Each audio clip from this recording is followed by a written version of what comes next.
Howdy everybody, Michael Mass here. Welcome to this week's edition of When Can We Do This Again? Your tips, tricks, reviews, previews, all things good, maybe not so good about, of course, Walt Disney World. If you need any tips or tricks or help with vacation planning, this is where to come for all of that. This week we are going to talk about Fastpasses and we're going to talk about Hollywood Studios. Toy Story Land just opened, so what do you Fastpass now? Where do you go? What do you book when you're 60 days out and 30 days out when it comes to Hollywood Studios? That is what we're going to talk about. And if this is your first time here, make sure to hit that subscribe button and I'll see you on the other side of this intro.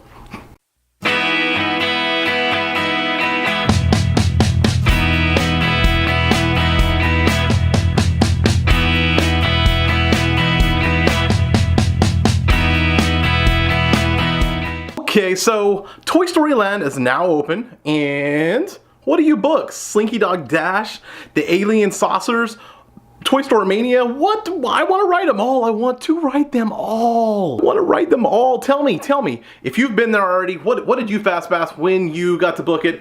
I'm going to assume that 60-day window when it comes to Slinky Dog Dash is going to be gone. Gone. Especially now that they have the club level that can book 90 days out. I am just assuming that by the time the 30-day window gets there, Slinky Dog Dash is gone. So if you've been to Toy Story Land, please tell me down below what you booked, how do you enjoy Toy Story Land, because I haven't got to journey over there yet. I'm going to be plugging in B-roll here that I've got from a friend, and I'll definitely give them credit down below. But so much going on there. Let's talk about those Fastpasses. Tell me down below, like I said, what your recommendations are, but I'm going to give you my recommendations when it comes to Hollywood Studios now that Toy Story Land is open. Let's talk about first Toy Story Land, the Tier 1. It's going to be the Alien Saucers, the Flying Alien Saucers, Slinky Dog Dash, and Toy Story Mania. Well, here's the deal. I'm going to throw Toy Story Mania out, even if it is literally probably my first or second favorite ride on property. Love that ride.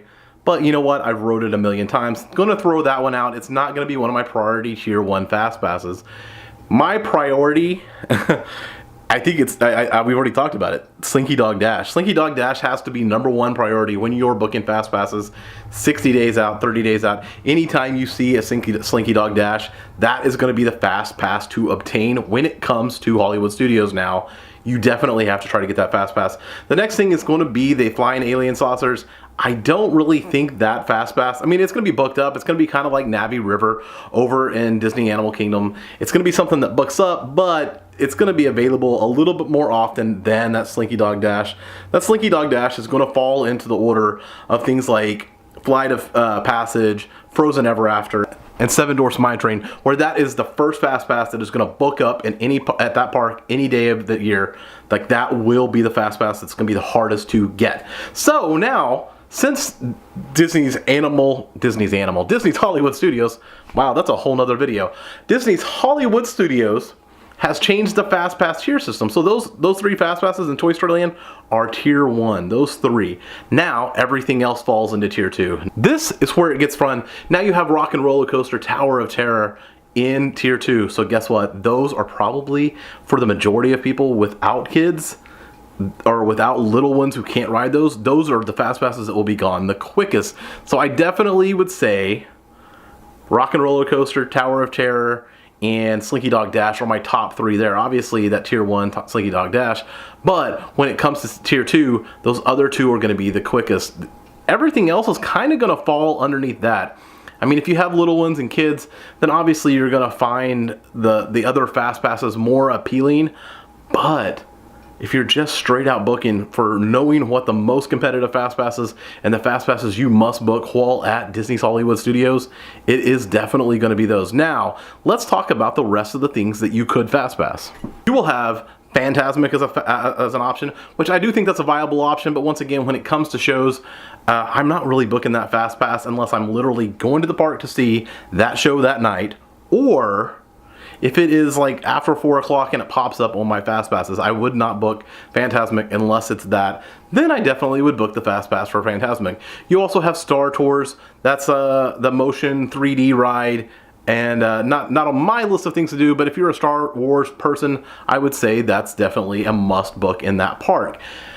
Well, then we kind of get into the shows and the kid stuff. You have Disney Junior Stage Show, which that's for the little ones. You're also going to have Frozen Ever After for everybody, really. Frozen Ever After sing along.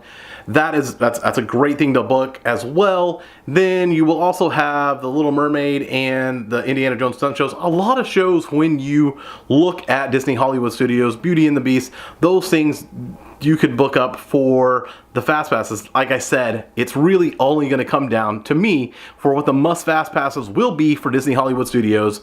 Get that Slinky Dog Dash. Otherwise, you're just going to miss out on the newest, probably the best ride at Hollywood Studios now. But obviously, Toy Story Mania is nothing to throw a dart at, puns intended. But like, Toy Story Mania is there still, so definitely that's going to be a fast pass that you could consider if you don't get Slinky Dog Dash and you don't really care for the alien saucer, which is, I don't know. We'll see what that looks like. We'll see how that goes.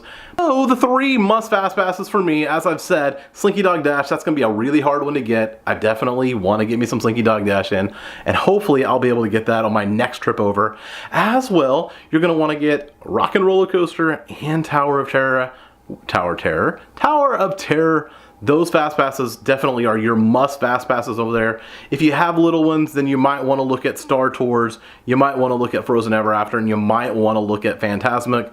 But those are definitely, if you have people who can't ride the other 3 rides.